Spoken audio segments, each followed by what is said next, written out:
آمين. أعوذ بالله السميع العليم من الشيطان الرجيم. بسم الله الرحمن الرحيم.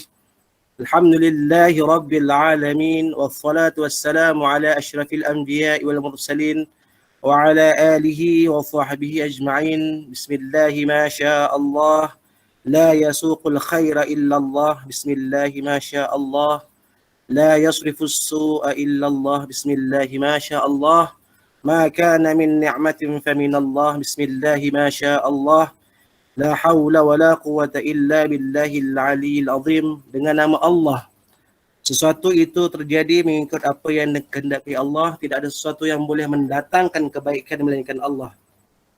Dengan nama Allah, sesuatu itu terjadi mengikut apa yang dikehendaki Allah. Tidak ada sesuatu yang boleh menolak kejahatan melainkan Allah. Dengan nama Allah, sesuatu itu terjadi mengikut apa yang dikehendaki Allah. Setiap kenikmatan itu datangnya hanya daripada Allah. Dengan nama Allah, sesuatu itu terjadi mengikut apa yang dikehendaki Allah. Tidak ada daya upaya dan kekuatan melainkan dengan kekuatan dan kebesaran Allah. Allahumma ighfir lana dhunubana wa liwalidina warhamhum kama rabbawna shighara wa limuallimina wa lijami'il muslimina wal muslimat wal mu'minina wal mu'minat al ahya'i minhum wal amwat birahmatika ya arhamar rahimin. Ya Allah, ya Rahman wa ya Rahim. Pada hari dan saat ini dengan rasa rendah diri kami bermunajat. Mohon taufik dan hidayahmu, jadikanlah program introspeksi pembelajaran terbeza siri 3 bahagian 2. Program gerak langkah intervensi terancang berita anjuran sektor pembelajaran. Pejabat pendidikan daerah Pontian sentiasa mendapat limpahan rahmat dan keberkatan serta keridhaan-Mu. Allahumma ya dzal quwwatil matin. Ya Allah, berilah kami kekuatan agar kami dapat mempergunakan seluruh tenaga dan pemikiran bagi menjana satu nafas baru untuk berkongsi ilmu dan maklumat. Moga mampu menangani keperluan dan tuntutan semasa selari dengan era bestari dan globalisasi. Lantas, dengan kehendak dan hidayah-Mu, ya Allah, moga usaha-usaha yang digarap ini mampu melahirkan generasi yang memiliki minda yang subur dan proaktif, kemahiran yang mampan dan semangat yang mantap, serta mampu beraksi di pentas dunia. Mudah-mudahan segala urusan kami yang kami rancang dalam program ini memberi dorongan dan semangat untuk kami lebih bekerja kuat dan sepakat, memberi bimbingan berterusan kepada sekolah-sekolah dan warga sekolah menyambutnya dengan komitmen yang tinggi, bersatu hati bekerja dalam satu pasukan. Moga-moga akan bertambah lagi kejayaan di hari-hari mendatang untuk daerah Pontian yang kami cintai ini. Seterusnya meletakkan pencapaian daerah Pontian Dynamic dalam kelompok 5 terbaik dalam Ridho Darul Azim.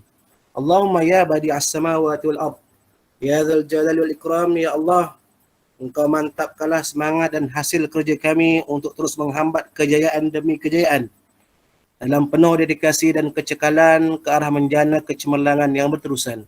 Sesungguhnya kami sedar, ya Allah, bahawa kami tidak berdaya menjalankan tugas dengan sempurna, melainkan dengan keizinan dan kehendak-Mu. Justru itu, Engkau gilapkanlah minda agar mampu berfikir melangkaui zaman dan mampu membuat perancangan di luar kebiasaan dengan penuh jujur dan ikhlas dalam melaksanakan segala tugas. Moga segala usaha kami senantiasa dalam keridhaan-Mu jua, ya Allah. Allahumma ya dzal judi war rahmah.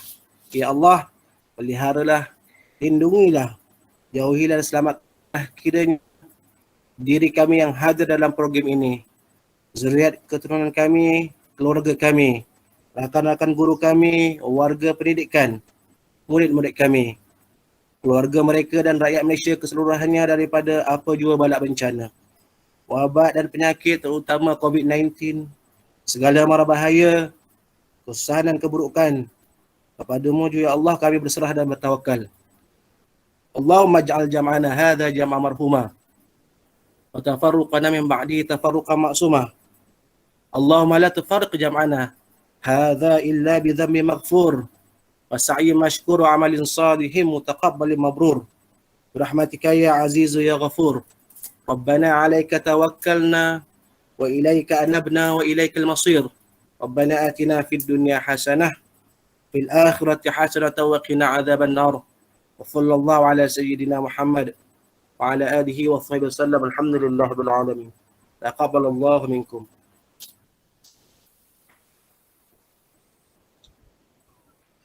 Amin, amin ya rabbal alamin. Terima kasih Ustaz atas bacaan doa itu tadi. Semoga program kita pada petang ini insya-Allah diberkati Allah Subhanahu Wa Taala. Kita teruskan program kita. Yang berusaha timbalan PPB, Pejabat Pendidikan dan Penelitian. Sekiranya ada sebab tak nampak ni. Pegawai-pegawai SI Partner, rakan-rakan pembimbing SIC Plus, rakan-rakan PPD Pontian, tak lupa juga ya, rakan-rakan guru GPK Kanan dan juga guru-guru panitia mata pelajaran yang dapat meluangkan masa sekali lagi pada petang ini bersama-sama dalam program kita. Cikgu Rafidah, tetamu kita ada tak? Dah sampai belum Ada. Dah ada? Okey, Alhamdulillah tidak dilakukan juga atas persetujuan bersama pihak PPD Pontian sekali lagi mengalu-ngalukan kehadiran yang berusaha Encik Muhammad Syahrin bin Abdullah, pensyarah IPG Tun Hussein On sebagai penceramah kita sekali lagi untuk hari ini. Ucapan ribuan terima kasih kepada Tuan atas kesudian berkongsi kepakaran Tuan kepada kami pada petang ini. Jadi hadirin sekalian, insya-Allah petang ini kita cuba santai-santaikan sikit penyampaian ilmu. Walaupun santai tetapi kita harap ianya tetap terkesan juga Okey. Bila kita bercakap tentang pembelajaran terbeza ni, yang dapat dibayangkan sekarang ni pastinya murid di dalam sebuah kelas.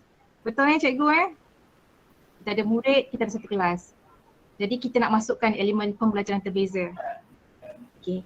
Jadi bagaimana Puan Rafidah, aka Cikgu Fidah lah lebih senang Cikgu Fidah, kita nak tahu juga ni dalam pembelajaran terbeza ni, dalam bilik darjah tu sendiri, boleh tak kita wujudkan perbezaan kumpulan?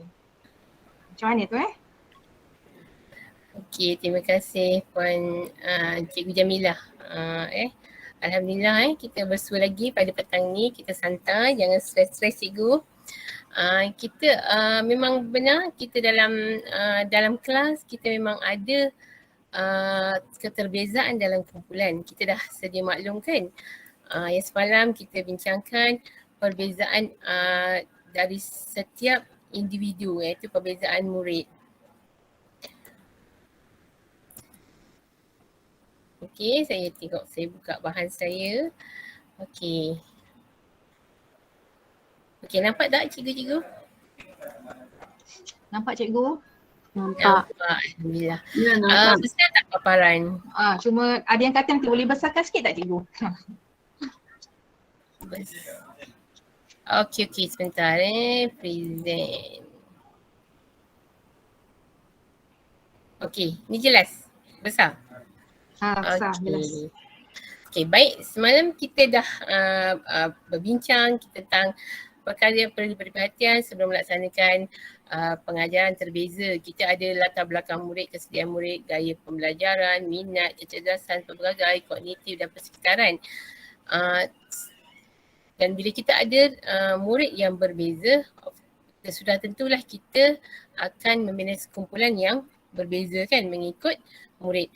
Okey, dalam pembelajaran terbeza ini murid boleh dibahagikan kepada 4 kumpulan, iaitu kumpulan fleksibel, iaitu di mana kumpulan kerap diubah, ahli kumpulan boleh berubah-ubah.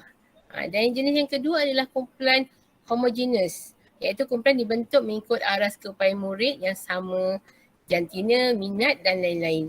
Dan yang ketiga heterogeneous.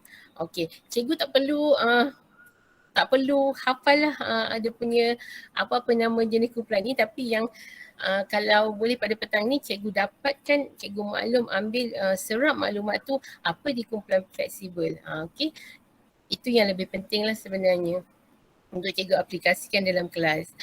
Heterogeneous yang ketiga, kumpulan dibentuk berdasarkan pelbagai aras, keupayaan, jantina, minat, pilihan sendiri, tempat duduk yang berdekatan atau secara rawak. Kan ada setengah murid kat kelas memang dia ada yang dia suka duduk bersama-sama, macam itulah kan. Mungkin daripada latar belakang budaya yang sama jadi dia duduk bersama-sama.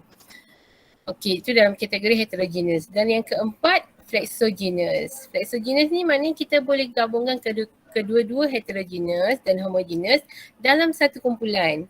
Iaitu mereka bertukar kumpulan sekurangnya sekali dalam proses PDPC. Kalau yang dulu mungkin kita letakkan kumpulan-kumpulan dah tetap kan. Tapi mengikut peredaran semasa ni, untuk supaya murid ni kalau boleh dalam satu kelas tu mereka rapat semualah kan. Rapat iaitu sentiasa berkasih sayang antara mereka, tidak merasa cemburu antara satu sama lain. Jadi kumpulan ini sangat penting. Kumpulan ini sangat penting untuk cikgu-cikgu terapkan di dalam PDPC cikgu dalam kelas. Okay, kalau di dalam PDPR, cikgu boleh guna, kalau ada 5, kita dah ada breaking group kan. Cikgu pun boleh guna praktikkan di dalam, kalau Google Meet boleh guna group.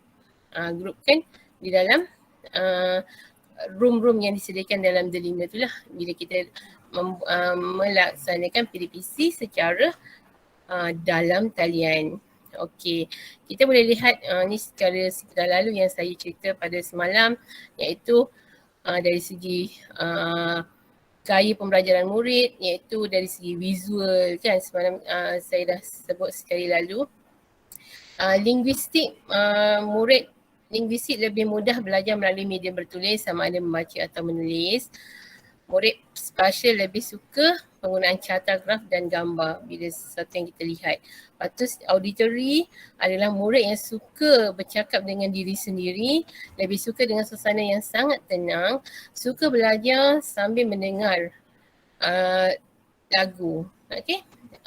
Bila kita lihat kan, murid-murid ni ada setengahnya kan, memang saya pemulihan khas, biasa terlibat murid-murid yang lemah, yang aras asas ni.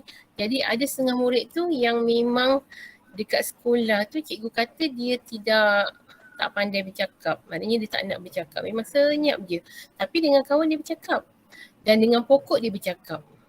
Kan, kat situ sebenarnya bila kita kena kenal pasti sebenarnya murid ni jadi mendengar, dia boleh bercakap dengan ikan, dia boleh cakap dengan pokok, tapi dengan orang dia tak bercakap, senyap je. Mungkin dari segi keyakinan diri dia lah. Jadi ini yang sebenarnya cikgu kena kenal pasti. Okey, seterusnya kinestetik. Apa yang kita lihat kinestetik? Keupayaan seseorang untuk memproses maklumat secara fizikal melalui pergerakan tangan, badan dan ekspresi. Suka untuk bergerak dan beraktiviti. Seterusnya, ini yang saya cerita semalam juga sekali lalu, kecerdasan pelbagai, linguistik, naturalistik, logical, matematik. Ada murid yang memang bahasa memang tak dapat langsung, tapi matematik dia boleh mengeja, boleh mengenal nombor, tapi membaca langsung tak dapat. Itu dari segi kecerdasan matematik, interpersonal, visual, music, sebenarnya saya dah cerita. Okey, kita teruskan lagi. Okey, dari segi kecerdasan linguistik ni apa dia? Kebolehan menggunakan kata-kata berkesan dalam lisan dan penulisan, termasuk mengingat maklumat, keyakinan orang lain serta tentang bahasa itu sendiri. Naturalis boleh mengenali dan mengklasifikasikan tumbuhan-tumbuhan, galian haiwan serta mengenali artifak budaya dari segi pakaian dan makanan. Maknanya dia lebih suka melihat persekitaran, ya, natural. Okey, kecerdasan logik iaitu kebolehan menggunakan nombor secara berkesan, bijak berhujah, memahami kelompok nombor asas. Ini logik matematik, ya. Memahami kelompok nombor asas, prinsip, sebab akibat serta kebolehan menjangka, membuat keputusan yang tidak berat sebelah dan cekap menggunakan teknologi dan menyelesaikan masalah.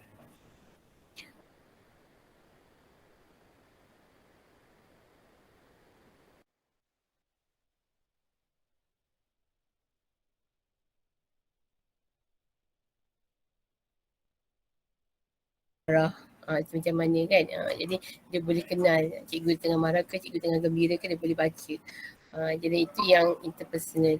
Kecerdasan visual ni, visual ruang ni adalah kebolehan mengesan dan menggambarkan bentuk, ruang, warna, garisan dan mempersembahkan idea visual serta ruang secara grafik. Ada setengah budak yang suka melukis pemandangan, melukis sebab dia adalah murid yang kecerdasan visual dia lebih pada diri dia. Dan kecerdasan muzik, kebolehan mengesai irama dan lagu, mudah mengenal lagu, mengubah rentak serta tempo dalam melodi. Okey, ini dari segi kegiatan estetik, boleh menggunakan badan, menyatakan idea, perasaan dan penyelesaian masalah termasuk kemahiran fizikal seperti koordinasi, keanjalan, kepantasan dan keseimbangan untuk kinestetik. Budaknya memang sentiasa aktif dalam kertas. Kecerdasan interpersonal iaitu kebolehan memahami diri sendiri dari segi kekuatan, kelemahan, hasrat dan kehendak, mempunyai kecerdasan menangani perasaan, mengawal kemarahan atau kesedihan diri, mampu membuat refleksikan diri yang tinggi. Dan kecerdasan eksistensial iaitu kebolehan dalam membuat pemikiran dan mencetuskan idea-idea abstrak dalam pengurusan kehidupan manusia. Kecerdasan ini yang memang cikgu hadapi, yang cikgu memang menghadap murid-murid, memang mereka ada kecerdasan pelbagai ini. Okey. Kita tengok reka bentuk pengajaran terbeza iaitu fasa 1 dari segi analisis. Fasa 2, bila cikgu dah ada membuat analisis tentang keterbezaan murid-murid cikgu, berbezanya setiap individu tersebut, cikgu boleh kumpulkan mengikut kategori masing-masing. Mungkin dalam kesamaannya, homogeneous kumpulan-kumpulan yang sama minat. Okey, fasa kedua merancang pengajaran. Bila cikgu dah analisis, dah kenal murid-murid cikgu dari segi latar belakang dia, kecerdasan dia, cikgu boleh merancang pengajaran. Seterusnya fasa ketiga, mereka bentuk pembelajaran. Dah boleh merancang, seterusnya cikgu boleh membentuk pembelajaran. Yang keempat, fasa keempat ialah melaksanakan pengajaran. Ini dalam kelas lah, sama ada PDPR ataupun secara bersemuka. Dan fasa 5 ialah pemantauan dan pentaksiran. Cikgu sentiasa membuat pemantauan terhadap PDPR dan PDPC yang cikgu laksanakan dan membuat pentaksiran dia secara berterusan di dalam PDPC cikgu dan ataupun PDPR. Dan fasa 6 penilaian. Penilaian kediri lah, penilaian PDPC yang cikgu laksanakan atau PDPR yang cikgu laksanakan, sejauh mana cikgu nilaikan keberkesanan dan penguasaan murid bagaimana. Okey, kita melihat kepada fasa 1 iaitu mengutip data budaya persekitaran, kediaman dan bilik darjah, mengenal pasti murid, gaya pembelajaran, kesediaan motivasi, minat dan kecerdasan di fasa 1 tadi. Dan fasa 2 mengenal pasti aspek-aspek yang dipertimbangkan dalam pembentukan kumpulan, langkah dan aktiviti pengajaran. Okey, menjadikan instrumen, jenis kumpulan, pendekatan dan aktiviti pembelajaran.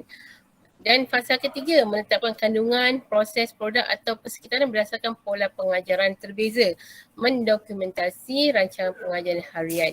Dan yang keempat, langkah pengajaran dipatuhi dalam keadaan mudah lentur mengikut kesesuaian dan keadaan semasa di bilik darjah. Kalau kita dalam keadaan penggiliran tu, kita kena lihat untuk dalam fasa inilah, yang fasa keempat ni, untuk PDPC kita ni mematuhi SOP yang telah ditetapkan, mengurus disiplin, modal lentur dan keutamaan pengajaran. Dan dalam fasa 5 memantau secara berterusan pelibatan dan perkembangan pembelajaran murid, iaitu assessment for learning untuk pembelajaran, assessment as learning untuk sebagai pembelajaran, dan assessment of learning sebagai pembelajaran dan tentang pembelajaran. Okey, dan yang keenam, fasa yang terakhir yang mengutip, menganalisis data dan penilaian pengajaran untuk menambah baik pengajaran pada kitaran seterusnya. Okey, itu saja dalam aspek pembinaan kumpulan dalam bilik darjah. Okey.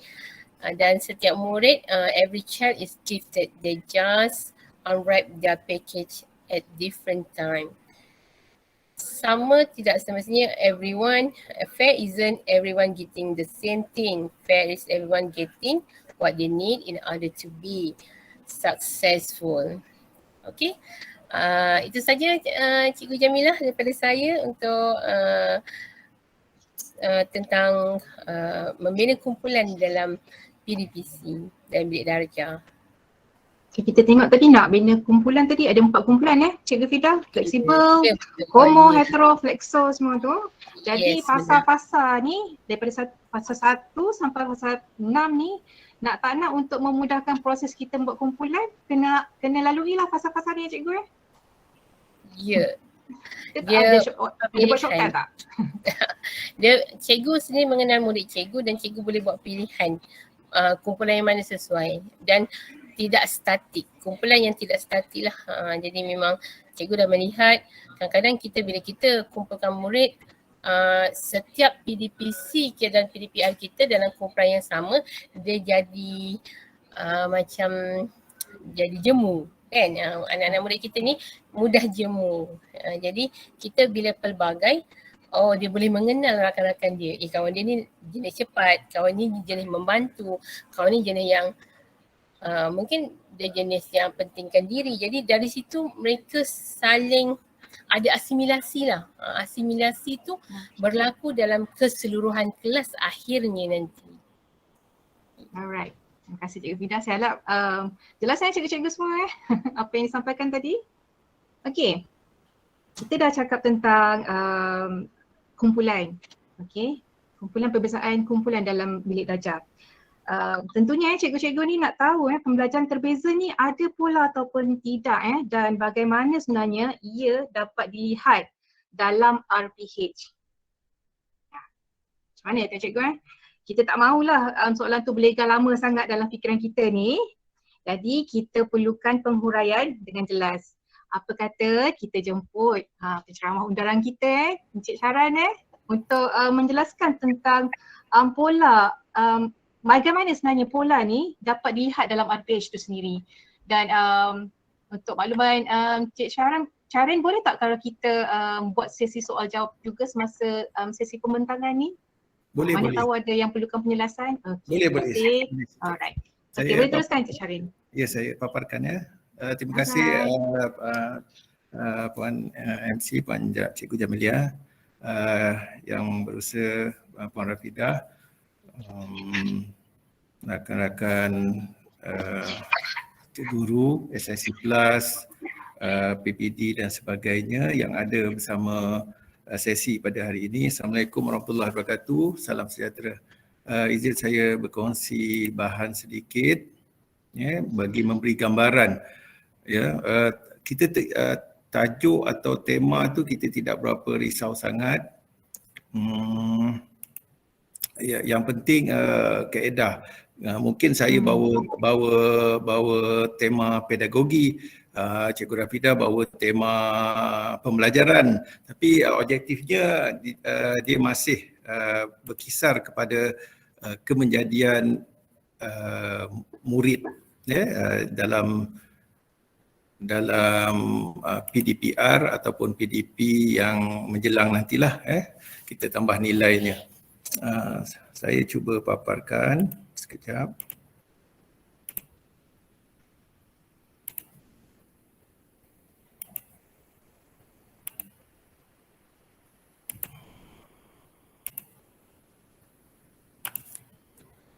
Okey.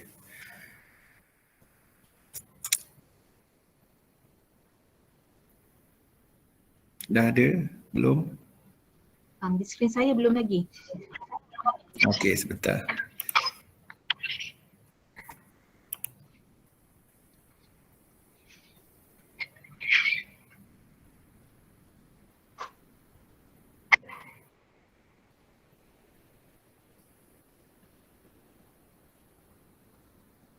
Masih belum?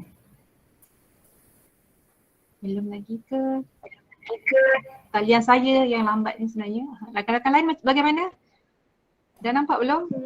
Belum lagi. Belum. Okey, belum. Dah? Belum? Belum lagi. Okey, baik. Sekejap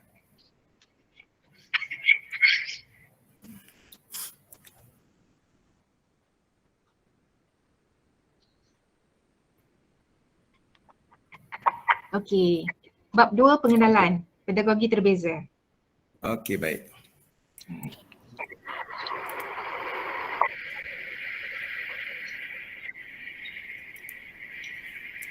Bab 2, pengenalan pedagogi terbeza. Setuju? Ada dah semua? Ya. Okey, baik. Baiklah, ini saya nyatakan perkara yang telah dibuat secara inisiatif berdasarkan pemartabatan pendidikan bahasa Melayu. Ada macam bising sikit. Ada speaker. Mohon rakan-rakan yang sedang on mic boleh tolong mute-kan tak? Okey, baik. Kita lihat apa itu pedagogi terbeza, bagaimana pelaksanaannya. Ada 4 elemen pengajaran terbeza, iaitu pola pengajaran. Yang pertama, 4 elemen pengajaran terbeza, pola pengajaran terbeza, reka bentuk pengajaran terbeza dan aplikasi pembelajaran terbeza. Jadi keempat-empat ini adalah perkara yang sangat penting dalam memberi nafas baru kepada pedagogi, dengan bagi saya adalah option. Dalam banyak perkara pun kita perlu ada option, diberi pilihan, diberi pilihan. Cuma istilahnya option lah, pilihan lah, alternatif dan sebagainya.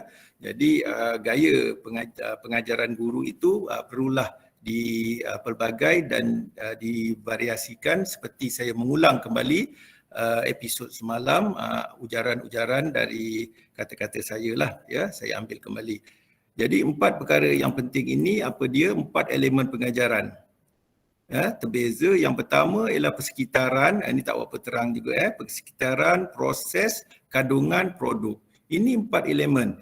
Persekitaran ialah membina iklim bilik darjah, meliputi pengurusan bilik darjah, peraturan kelas, keceriaan, warna, susunan perabot, pencahayaan, prosedur dan proses yang memberi kesan kepada suasana bilik darjah. Peluang belajar meliputi luar dan dalam bilik darjah, integrasi alatan teknologi, pembelajaran maya. Proses merujuk kepada cara murid memahami maklumat, idea dan kemahiran yang akan dikuasai. Gaya merefleksi gaya pembelajaran dan keutamaan pembelajaran murid, mempelbagaikan proses pembelajaran bergantung kepada cara murid belajar, mencakupi aktiviti-aktiviti yang dilaksanakan untuk mencapai objektif pembelajaran. Seterusnya ialah kandungan, meliputi topik dalam sukatan pelajaran atau DSKP. Ini dia punya pegangan dia. DSKP adalah kitab lah, yang menjadi dasar kepada gerakan ataupun kelancaran-kelancaran seterusnya. Meliputi ilmu yang terkandung dalam bahan PDP, membezakan dengan pra-ujian tentang kefahaman dan kemahiran murid, disusuli dengan memadankan murid dengan aktiviti, menyediakan pilihan kepada murid, menyediakan sumber tambahan. Kemudian produk, mestilah bermakna kepada murid, mereflek kefahaman murid, membezakan dengan cara mengadakan cabaran kepelbagaian dan pilihan. Hasil daripada PDP yang dilalui oleh murid, murid mempersembahkan atau menghasilkan sesuatu dalam PDP.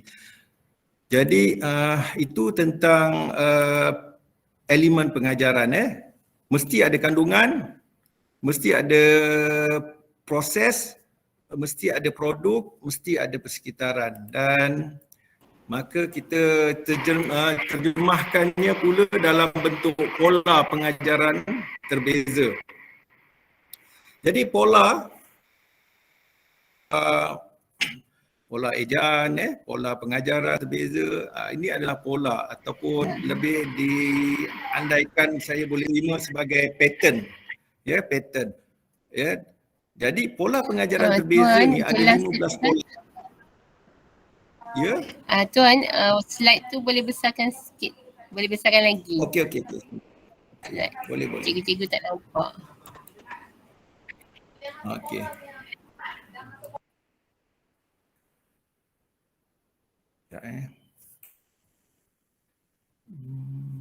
sekejap. Saya slideshow saja. Sekejap.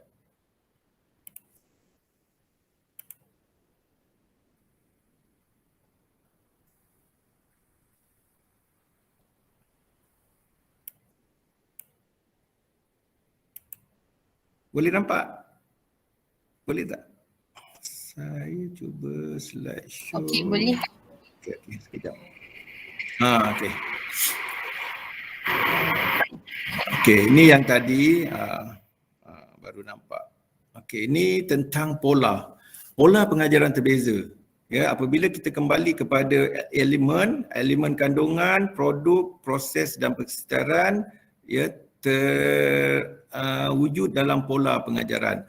Maka kandungan. Apa itu kandungan? Ya, mengikut pola. Kita ada 15 pola. Kita buat kajian, kita buat penyelidikan, kita rangkumkan dan kita wujudkan 15 pola. Ya, jadi pola pertama, ya, kandungannya ialah kandungan yang sama, ya, SP-nya sama, DSKP-nya sama, KSKP-nya sama. Prosesnya pun sama. Produknya sama, persekitaran beza, pola satu. Kandungan sama, ya, proses sama, produk beza, persekitaran sama, pola dua.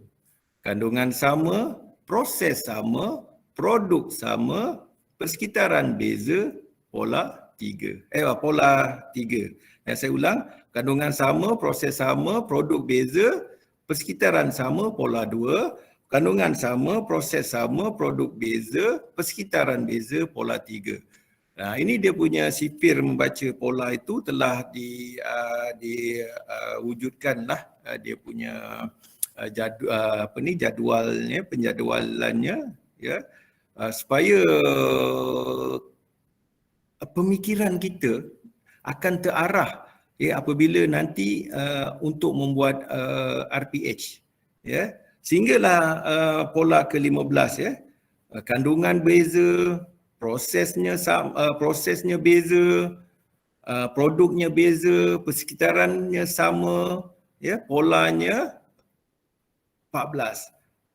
Kandungan beza, proses beza, produk beza, persekitaran beza, polanya ialah pola 15. Jadi apa yang beza, apa yang sama, ya, apa yang kandungan, proses, saya cuba terjemahkan lagi sekali.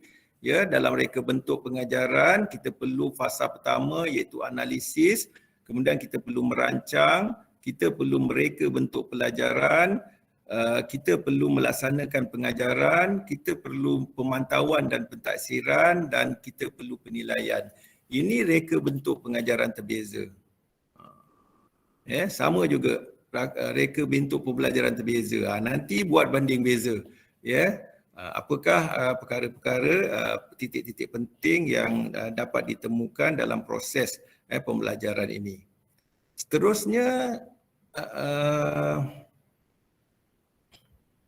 sekejap. Okey, huraian. Ya, mengutip fasa 1, fasa 2, fasa 3, fasa 4, ya, fasa 5, fasa 6. Ya. Ini dalam pedagogi terbeza dalam fasa 1 yang mengutip data, budaya persecaran, kediaman dan bilik darjah murid, mengenali murid, gaya pembelajaran, kesediaan, motivasi, minat dan kecerdasan. Kemudian diteruskan juga dengan mengenal pasti aspek yang dipertimbangkan dalam pembelajaran kumpulan, langkah dan aktiviti. Seterusnya fasa ketiga menetapkan kandungan, proses, produk dan seterusnya. Mendokumentasikan rancangan pengajaran harian RPH. Seterusnya langkah pengajaran dipatuhi dalam keadaan mudah lentur mengikut kesesuaian. Fasa 5 memantau secara berterusan perlibatan dan perkembangan pembelajaran murid, AFL, AAL, AOL. Kemudian 6 mengutip, menganalisis data dan menilai pengajaran untuk menambah baik pengajaran pada kitaran seterusnya. Okey, baiklah, nampaknya dalam keadaan huraian ini penuh dengan data, tetapi saya yakin guru-guru dapat melihat ini dalam satu bentuk yang lebih ringan dalam bentuk pengalaman, ya, dengan kesediaannya berada dalam bilik darjah. Fasa-fasa ini sebenarnya perkara-perkara yang telah dan biasa berlaku. Ya, tetapi kalau kita terjemahkan dalam bentuk dokumen memang nampak sulit, ya, sukar. Ya, tapi dalam keadaan realiti di dalam bilik darjah, saya yakin inilah pusingan-pusingan ataupun corak-corak yang sentiasa berlaku di dalam bilik darjah dalam proses pengajaran pembelajaran. Baiklah, kita lihat, ya, contoh, ya, aplikasi pengajaran terbeza. Contoh, kemahiran mendengar dan bertutur, standard kandungan, bercerita dan menceritakan perkara yang didengar, ditonton dan dibaca dengan sebutan dan intonasi yang betul. 1.3.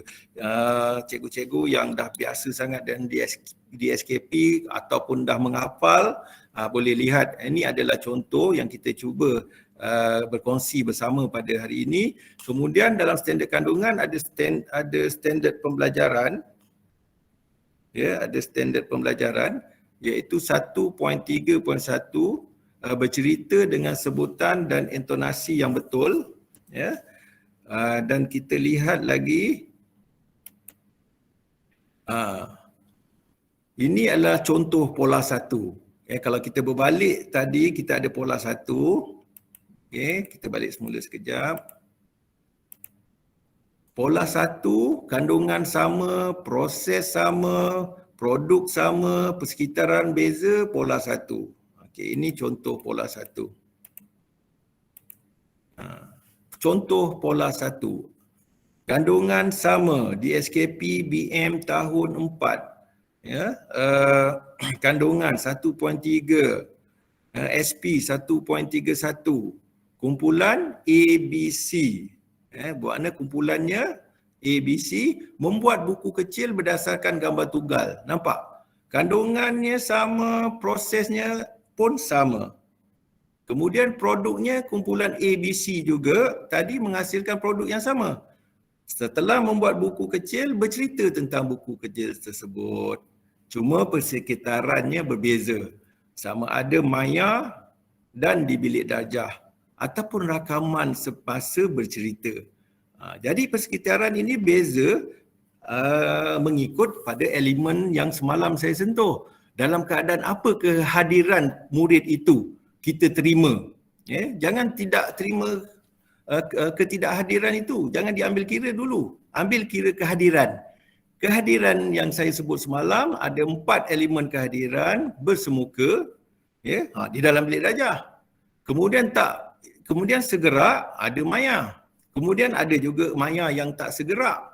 Dan kemudian di luar di luar talian. Maka kita jadikan itu sebagai pola 1.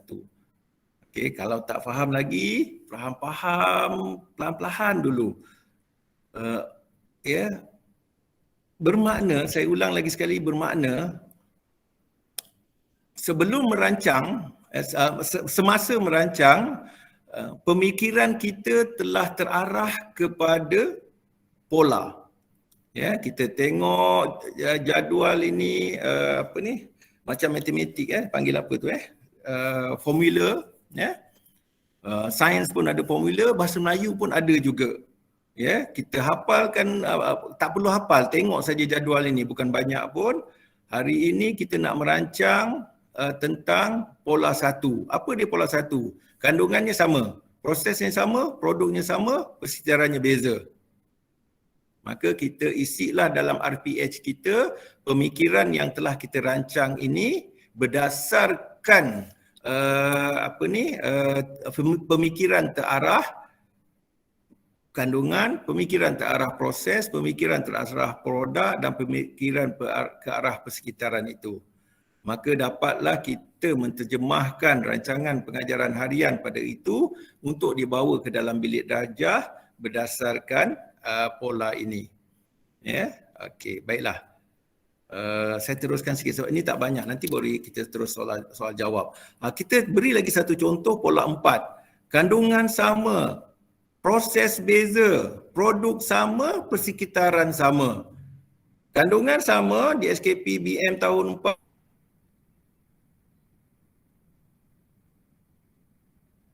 SK 1.3, SP 1.31. Beza ialah dalam ABC, maka prosesnya beza. Mencipta sajak berdasarkan frasa yang diberi, ahli memberi 1-2 perkataan berkaitan dengan ibu untuk dijadikan sajak. Kemudian proses kumpulan C pun berbeza, iaitu mencipta sajak secara bebas dan pilih satu yang paling baik untuk dibaca. Soal murid kita dalam bilik darjah itu cerdas ataupun lemah itu bergantunglah kepada kemahiran guru pada waktu itu ataupun kebersamaan guru dari awal tahun sehingga pertengahan tahun tu mesti ada proses mengenal kan muridnya, dia punya karakternya macam mana. Kemudian produknya sama. Ya, walaupun kita menghasilkan proses yang berbeza tetapi kita menghasilkan produk yang sama, iaitu membaca ataupun mendeklamasikan sajak ibu. Kenapa pula buat kerja berbeza tapi hasilnya sama? Kerana kumpulan A mencipta sajak berdasarkan frasa yang diberi, bermakna cipta juga tetapi dibekalkan dengan frasa-frasa tertentu.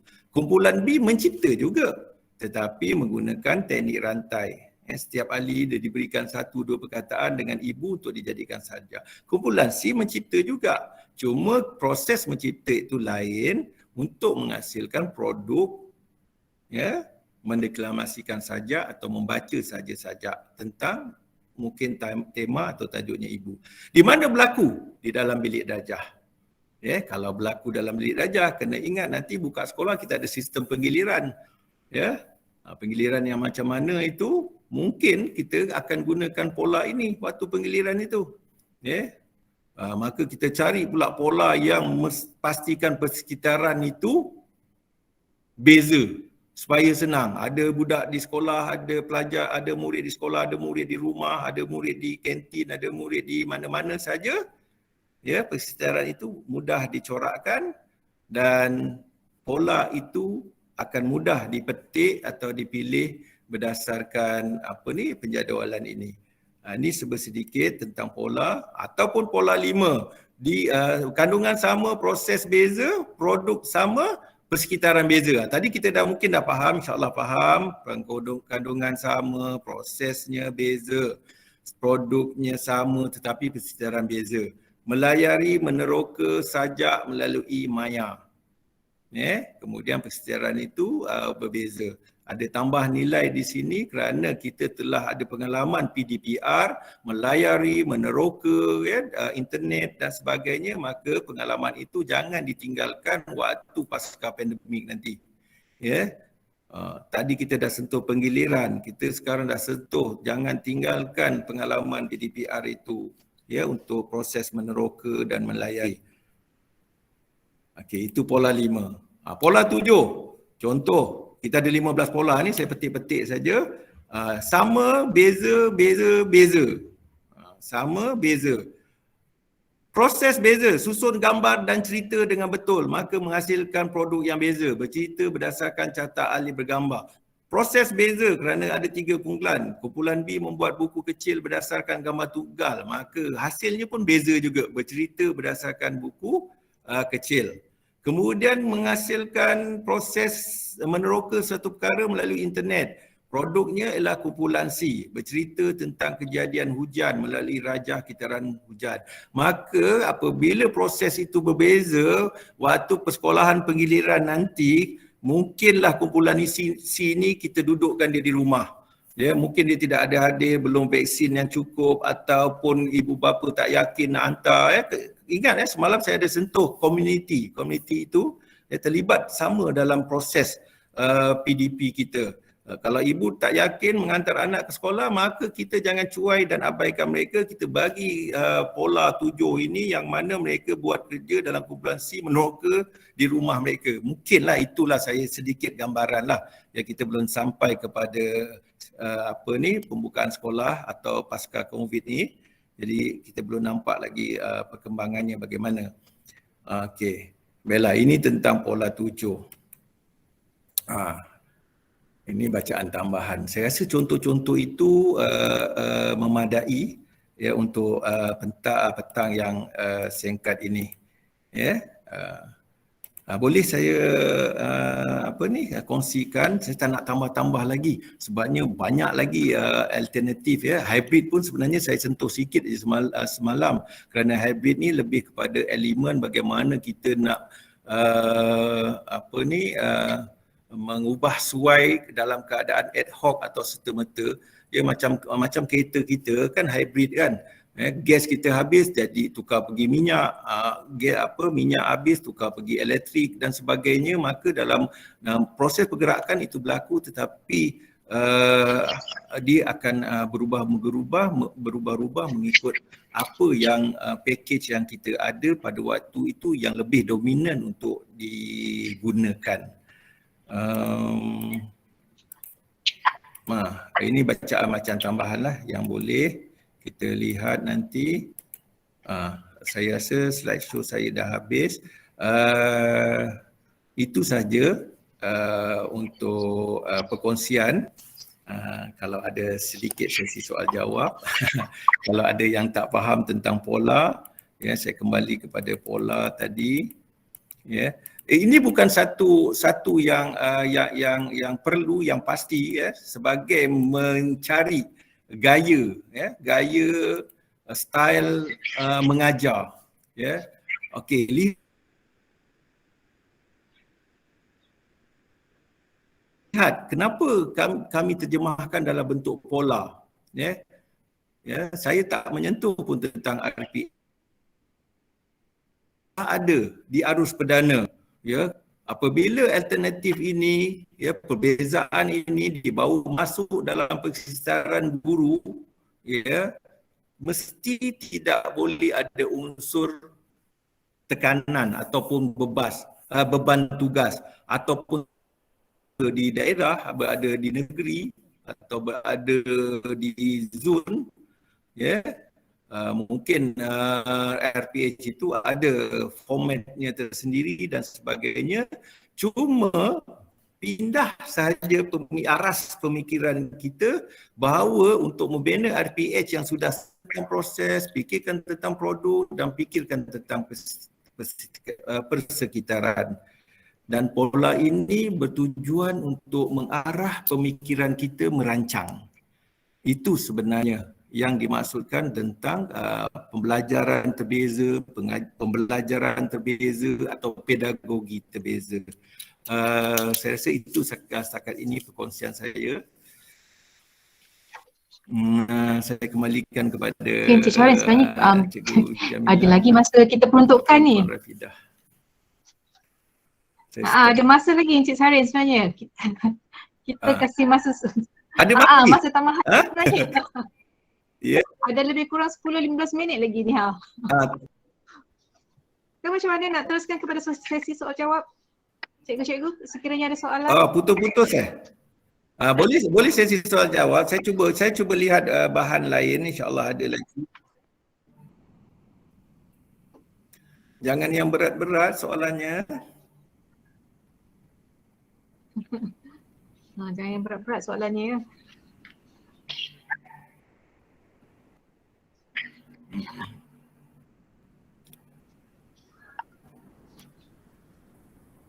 Okey, saya stop dulu. Kita tengok.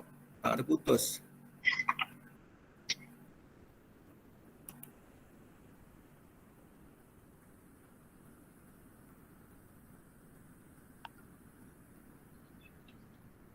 Okey, apa maksud fikiran terarah itu sekejap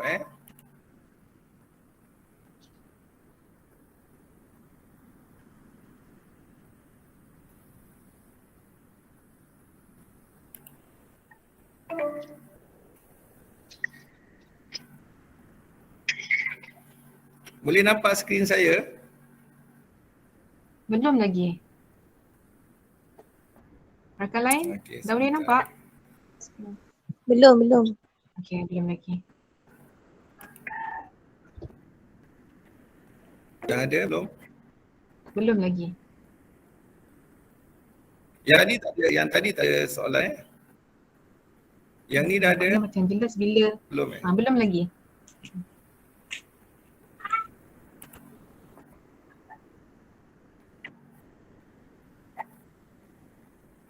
Macam semua tak ada ni.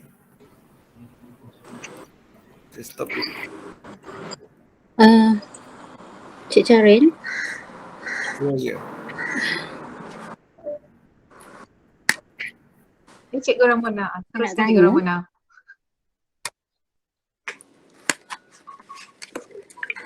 Ni saya wakil kepada kawan, ada yang nak tanya soalan.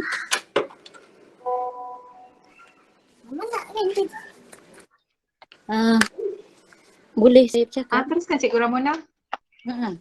Okey, saya nak tahu sekiranya guru meluangkan masa lebih untuk membimbing kumpulan yang lemah berbanding kumpulan cerdik, adakah itu dikatakan sebagai pembezaan? Itu je.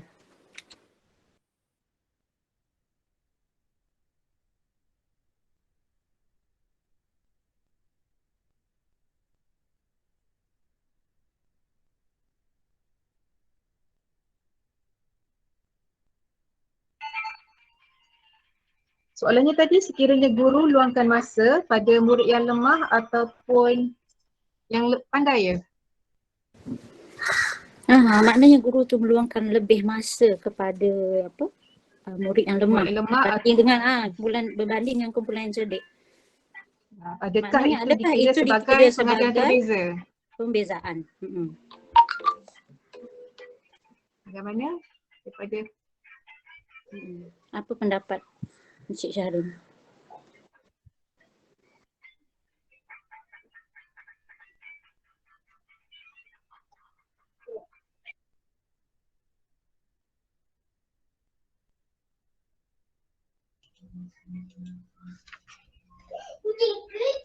Cik Syarin dah terkeluar ni? Ada lagi?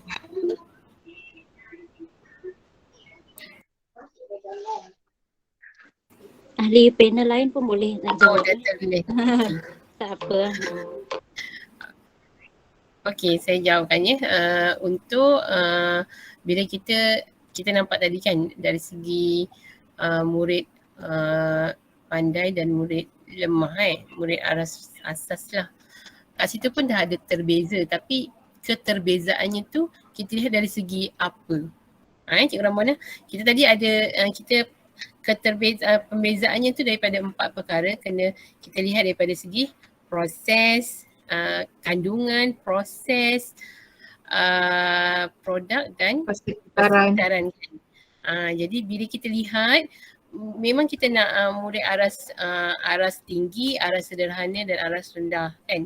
Jadi apa yang keterbezaan yang cikgu bezakan dalam kelas tersebut. Contoh bila cikgu lebih berfokuskan fokus kepada aras rendah ni kan banding aras tinggi. Adakah waktu PDPC cikgu pada hari itu cikgu bezakan, maknanya bila beri fokus kepada yang aras rendah, mungkin cikgu dari segi kandungan sama, proses sama, tapi produk beza kan. Kat sini bila produk berbeza ni, ini yang Cikgu Ramona lebih sebab nak menghasilkan produk, murid-murid yang aras asas ni dia memang perlukan masa dengan kita lebih. Kat situ pun sebenarnya memang wujud keterbezaan. Pembezaan. Cumanya cikgu-cikgu kena pegang yang 4 perkara tadilah. Berlakunya pembezaan dalam kelas itu kena dalam 4 perkara ini yang memang cikgu kena hafal. Memang kena hafal. Lepas tu yang Cik Syahrin sebut tadi berkaitan dengan pola, iaitu kita melaksanakan PDPC itu sebelum kita membuat perancangan tu pemikiran kita terarah. Kena tengok CV mana yang kita nak gunakan. Nak gunakan pola 1 ataupun pola 7 ataupun pola 15. Macam itulah. Okey, sila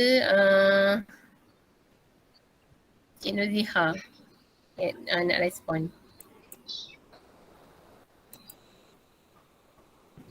Okey, Assalamualaikum warahmatullahi taala wabarakatuh. Tadi soalan cikgu. Kat kamera Okey, tadi soalan cikgu berkaitan dengan jika seorang guru dia menghabiskan masa ataupun tumpuannya kepada murid yang lemah berbanding dengan murid yang pandai, adakah itu pembelajaran terbeza? Okey, cikgu kena tahu ya, konsep pembelajaran terbeza ialah cikgu membezakan PDP cikgu, okey, mengikut persekitaran cikgu, mengikut kesediaan murid, mengikut minat murid, mengikut profil pembelajaran murid. Maknanya PDP tu cikgu. Kita kata bila kata pembelajaran terbeza ini PDP. Jadi elemen yang cikgu boleh bezakan adalah isi kandungan. Mungkin isi kandungan mungkin di standard pembelajaran yang cikgu bagi sama. Namun mungkin bahan yang cikgu bagi dia berbeza, itu yang kita masukkan dengan isi kandungan. Tapi ia mencapai satu matlamat yang sama. Dia boleh juga dibezakan dari segi proses. Bila kita kata proses, ia akan melibatkan aktiviti dan juga tugasan yang cikgu beri kepada murid. Dan yang ketiga ialah dari segi hasil pembelajaran atau produk. Maknanya bagaimana murid menyampaikan apa yang mereka telah dapat ataupun mereka faham kepada kita. Itu yang dimasukkan dengan produk, dan persekitaran boleh jadi fizikal, sama ada basikal ataupun emosi.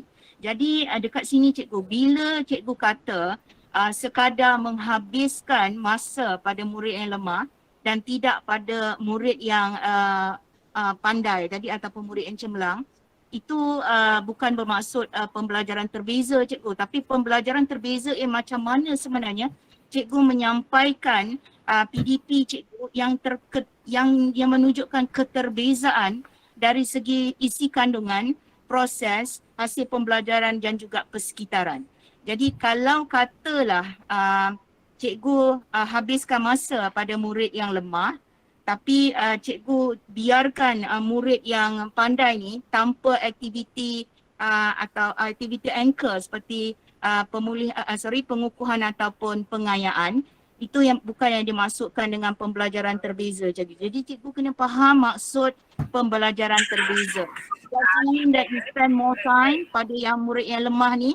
Itu yang cikgu kata, oh this is pembelajaran terbeza. Sebenarnya corak pengajaran cikgu, how you modify ataupun how you adapt and adopt your teaching and learning in the classroom, okay, to certain groups, okay, dan mungkin cikgu boleh bezakan dari segi masa, macam dia nak bagi murid yang lemah mengambil masa yang lama, murid yang pandai ni mengambil masa yang singkat, tetapi cikgu mesti memberikan sesuatu kepada murid yang pandai ni.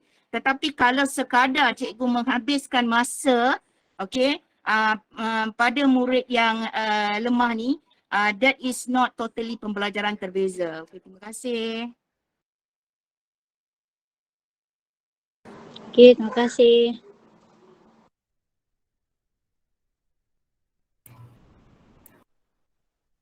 Okay, ada lagi soalan. Tadi Cik Syarin ada cikgu yang yang soal boleh tak tunjukkan tentang pemeriksaan RPH bagi satu topik pedagogi terbeza ini.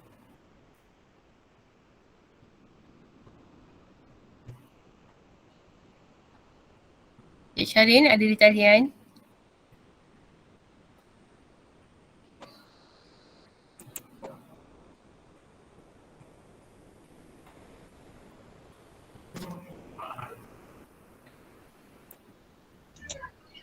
Masalah kalian kot. Okey. Okey, kalau gitu saya paparkannya untuk kita lihat.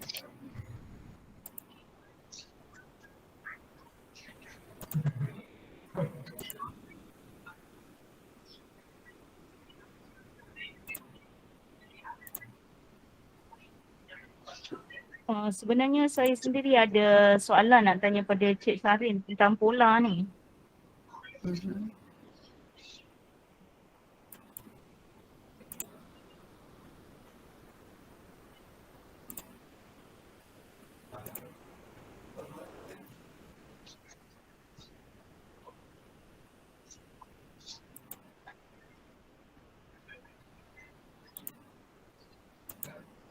Cikgu Fida nak share something Oh ya. Oh okay, alright. Dapat tak? Okay, dapat. Okey, kita tunjukkan satu ini boleh, okey kita lihat ni kan dalam rancangan pengajaran harian. Ini contoh, kita ambil masa tingkatan 1, ni sains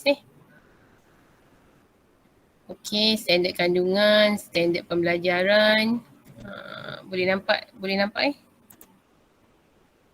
Nampak. Okey. Objektif pembelajaran membincang kehidupan seharian yang dilihat sekeliling berkaitan dengan sains. Menghubung kait kepentingan sains dengan aktiviti harian. Membuat sumbang saran tentang bidang sains dan contoh bidang sains. Membuat kesimpulan kerjaya dalam bidang sains dan skopnya.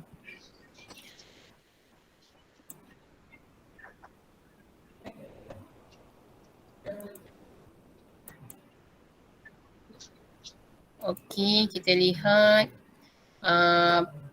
pembezaan proses pengajaran dan pembelajaran dan hasil pembelajarannya. Kita lihat ni, nanti seterusnya dia akan tunjukkan petunjuk keterbezaan dari segi gaya pembelajaran murid. Elemen biru elemen pembelajaran terbeza, merah strategi pembentukan kumpulan, kuning pentaksiran. Okey, kita tengok apa aktivitinya. Aktiviti pemula 5 minit, guru meminta murid beraksi duduk tanpa kerusi. Guru mengemukakan soalan tentang ciptaan sains yang berkaitan dengan kehidupan harian. Guru menerangkan objektif pembelajaran dan kriteria kejayaan. Ini kalau saya tanya cikgu ni, yang kita punya objektif ni, bila kita lihat di sini standard kandungan yang sama, standard kandungan kan, SK yang sama, SP-nya sama.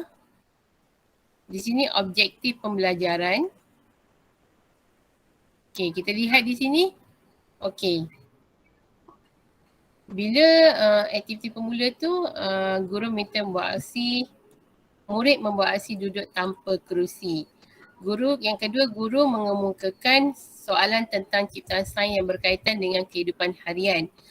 Guru menerangkan objektif pembelajaran OP dan kriteria kejayaan. Yang ini proses yang sama. Yang pertama aktiviti pemula ni. Betul tak cikgu? Boleh respon sikit? Ini adakah kalau cikgu lihat, ini adalah proses yang sama ataupun berbeza? Boleh respon? Untuk aktiviti pemula ini. Okey, kalau kita lihat ni satu semuanya dilaksanakan oleh semua murid. Okey. Yang aktiviti 15 minit. Ini 5 minit pertama, pemula, aktiviti 15 minit. Okey, yang pertama guru meminta murid mengambil satu kad nombor, fan and pick. Okey, ini kita lihat dari segi pergerakan, visual, auditory dan kinestetik.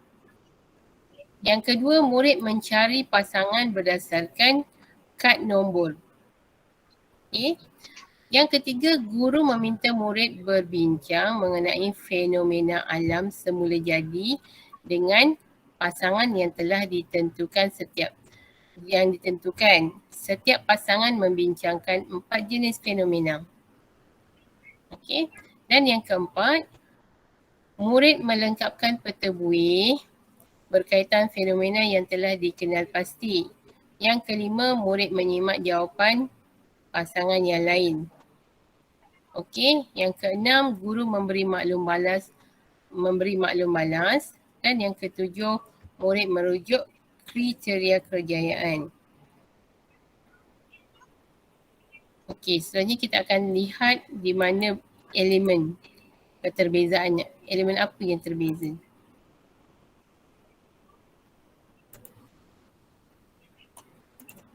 Dekat bahagian proses. Okey. Ya. Okey, kita tengok di sini di mana elemen proses tadi. Aktiviti 2, guru meminta murid mengambil satu kad tugasan di dalam sampul surat. Ini aktiviti pergerakan lah, berlakunya pergerakan. Okey. Murid membentuk kumpulan baru mengikut kad tugasan. Kat sini prosesnya sama atau berbeza cikgu? Agaknya bila membentuk kumpulan baru ni mengikut kad tugasan elemen, ini berlakunya elemen proses. Adakah prosesnya sama dalam kumpulan tersebut? Kumpulan-kumpulan yang mengikut kad tugasan ni. Beza kot. Beza macam ni. Bila kita membentuk Berbeza. kumpulan, kita ada ya betul, berbeza. Beza. Seterusnya murid okey. Yang ketiga, murid mengakses maklumat mengikut tugasan yang diberikan. Okey. Kalau dalam PDPR ni dia carilah, kalau kat dalam internet meneroka tadilah. Dan yang keempat, murid bergerak kepada kumpulan asas. Ini kalau secara bersemuka. Murid bergerak kepada kumpulan asal. Yang kelima, murid menerangkan hasil tugasan mengikut giliran. Okey cikgu, saya nak bagi gambaran kalau kita laksanakan waktu PDPC bersemuka, kita membentuk secara kumpulan kan. Tapi kalau di dalam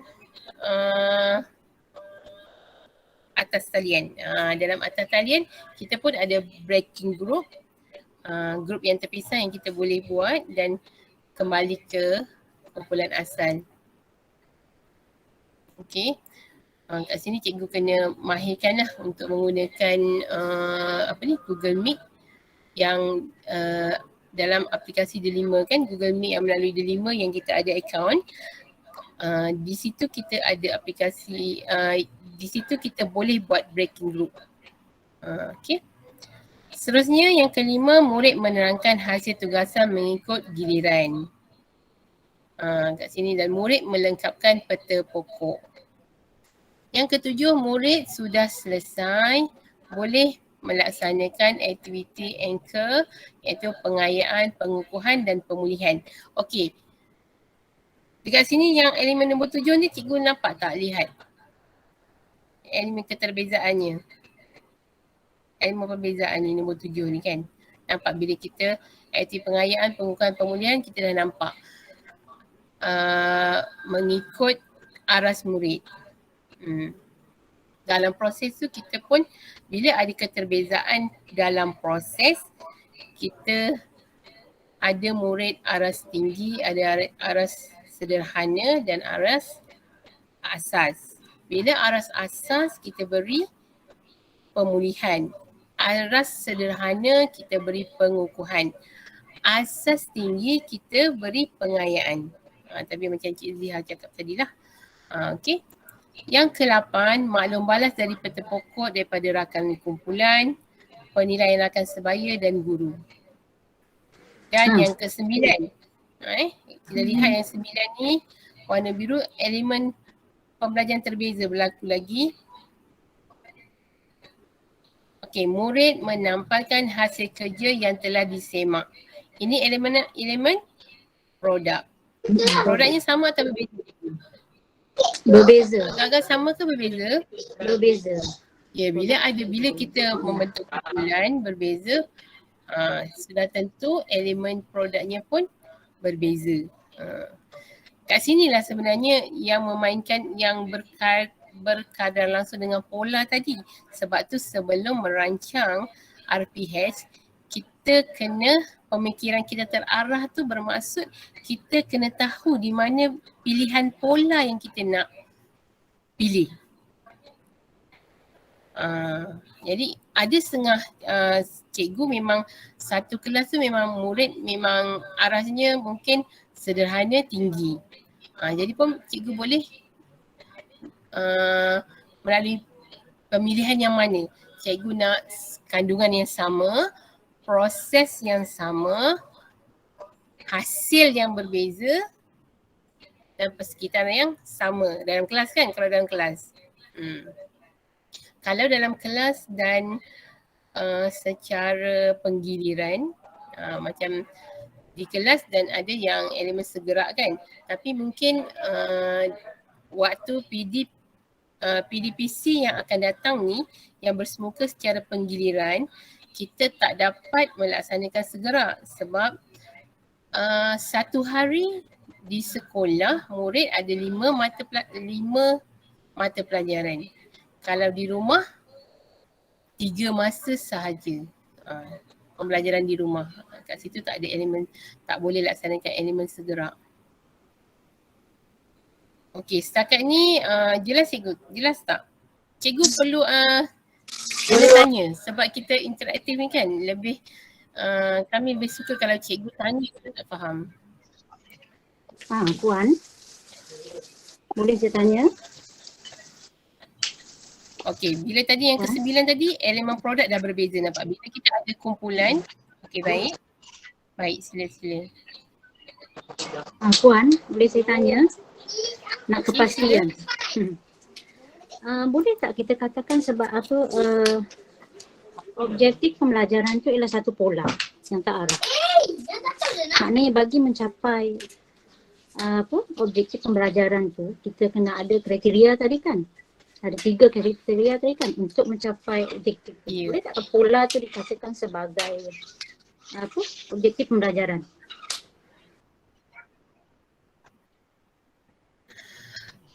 Cikgu jelas tadi bila kita lihat pola ini adalah penentuan arah. Arah kita nak bawa kita punya PDPC atau PDPR. Kalau objektif, apa yang kita nak capai selepas PDPC ini, apa yang murid dapat. Sebab setiap kali gerak kerja kita, core business kita adalah kemenjadian murid. Jadi bila kita melaksanakan PDPC, apa objektifnya, apa yang murid akan capai. Tapi pola ini bagaimana berlakunya perjalanan PDPC atau PDPR cikgu itu berlangsung. Iaitu pemilihan pola pembelajaran terbeza ini yang kita lihat keterbezaan dari segi kandungan. Kandungan tu SK dan SP apa yang kita nak ajar. Yang kedua adalah dari segi prosesnya. Yang ketiga dari segi hasilnya produk. Dan yang keempat adalah persekitaran. Jadi kita tak boleh secara pola tadi adalah pola bagaimana kita perjalanan PDPC yang kita laksanakan. Tapi objektif adalah apa yang kita sasarkan untuk apa yang kita nak capai dalam PDPC yang kita laksanakan ini. Maknanya tadi jelas tak Cikgu Ramona? Ya, objektif kita tu tadi, kalau kita nak capai objektif kita perlu ada kriteria tadi kan? Nak mencapai ke arah supaya objektif kita tercapai. Perlu ada kriteria kejayaan. Dan kriteria itu juga mempunyai aktiviti-aktiviti yang berbeza kan? Ya. Cikgu Rafidah tolong scroll balik yang ada objektif tadi. Okey. Ke surat yang lihat ada yang ada objektif. Objektif okey ni. Okey. Okey, kita lihat objektif pembelajaran. Contohnya membincangkan yang inilah. Ini. Di sini kriteria kejayaan tadi. Ini adalah proses mencapai objektif pembelajaran kan? Ya. Maknanya KK tu kita guna. Dan tadi secara polanya tadi adalah bagaimana. Betul tak? Ya. Soalan saya yang pertama tadi tu, adakah? Okey. Kan? Okey.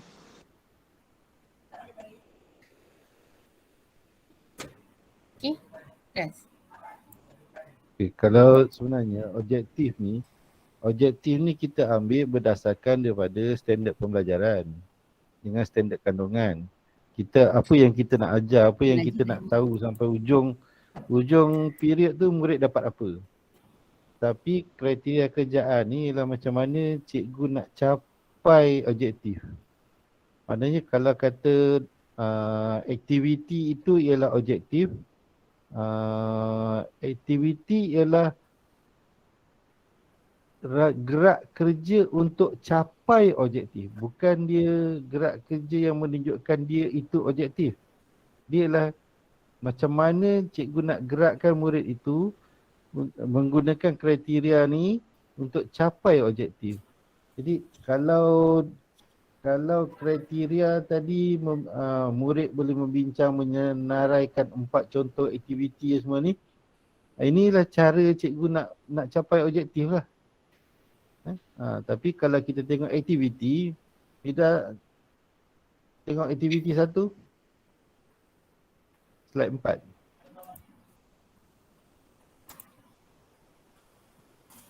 Okey, aktiviti. Guru minta murid mengambil satu kad nombor. Ini aktiviti dia yang kalau kita 1, 2, 3, 4, 5, 6, 7 ni, dia ni mengarah kepada objektif. Mana daripada kriteria tadi, kita pecahkan macam mana nak dapat 4 tadi tu. So, kalau kata objektif, maknanya aktiviti ni ialah aktiviti yang dilaksanakan yang boleh mencapai objektif. Iaitulah kriteria tadi. Tapi kalau kata dia ni objektif, dia bukan objektif.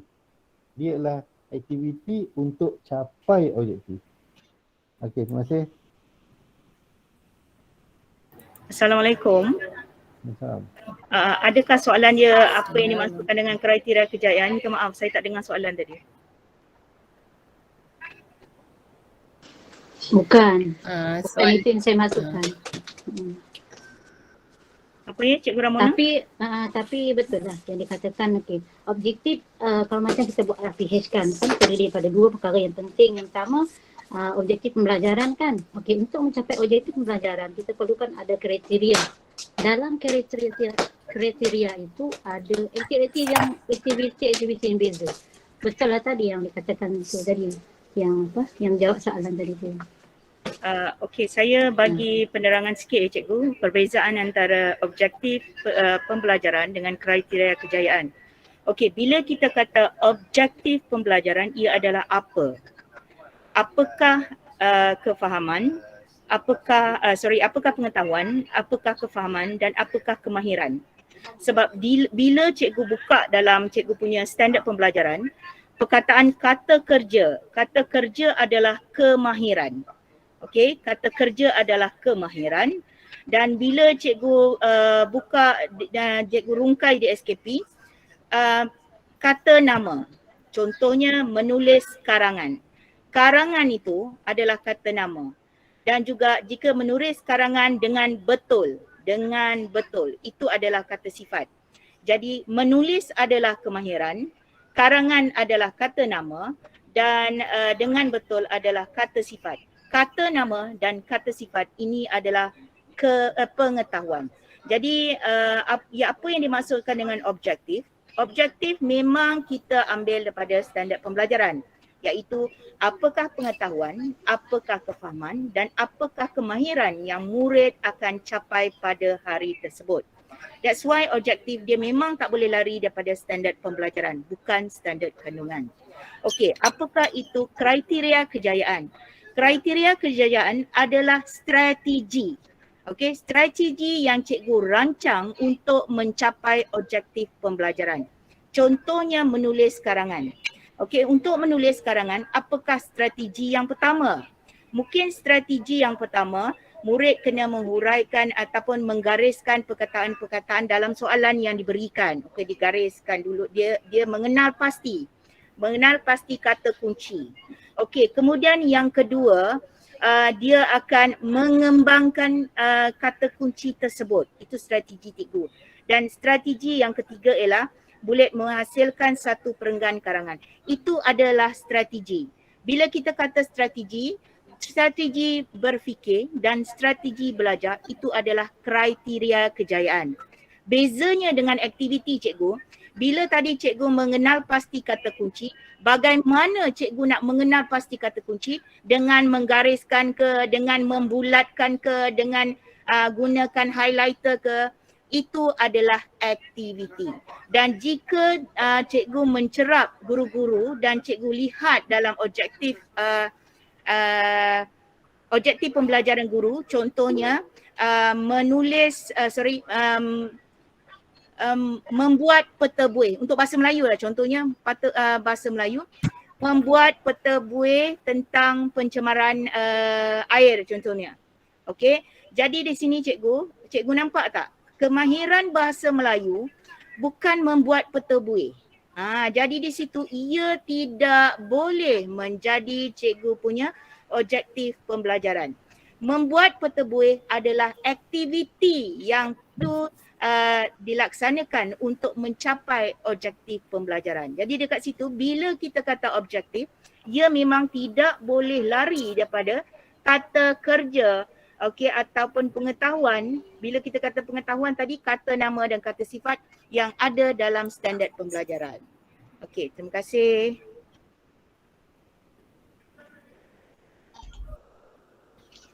Okay, terima Terima kasih kasih Cik Zaha. Okey, kita teruskan sikit lagi.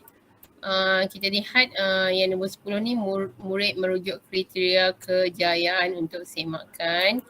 Maksudnya aktiviti penutup, murid melengkapkan kad keluar, exit card, exit tiket untuk menyatakan apa-apa yang telah dipelajari dan isi pelajaran yang suka dikuasai. Yang kedua, murid merujuk kriteria kejayaan yang telah dicapai. Yang ketiga, guru membuat kesimpulan akhir pengajaran pada hari ini. Okey, bila melihat RPH ni, cikgu nampak jelas tak pembezaan pembelajaran sepanjang ini pembelajaran terbeza berlaku. Elemen pembelajaran terbeza ada dimasukkan dalam RPH ini. Sebab tadi Cik Sarin kata RPH ni bukan cikgu ikut RPH ni sebab sekolah cikgu dah ada pattern RPH masing-masing kan, mengikut SPI bilangan 3 tahun 99 kan. Jadi ini adalah bagaimana elemen pembezaan pembelajaran terbeza itu ada di dalam RPH. Cikgu Rafida, boleh tak Cikgu Rafida tengok pada aktiviti sebelumnya? Saya nak terangkan sikit. Aktiviti sebelumnya. Ni. Okay, yang putih boleh tak? Yang putih. Ni. Yang putih. Yang warna putih. Okey. Yang warna putih, atas dia. Okey. Ni lebih jelas. Okey. Cikgu tengok yang nombor yang tadi. Slide nombor 3. Aktiviti. Ya, aktiviti. Ini aktiviti. Yes. Okey ni. Okey cikgu. Di manakah pembelajaran terbeza boleh dilihat di dalam RPH? Okey. Pembelajaran terbeza jika cikgu ada KK, cikgu ada KK, pembelajaran terbeza boleh dilihat dalam kriteria kejayaan dan juga aktiviti pembelajaran.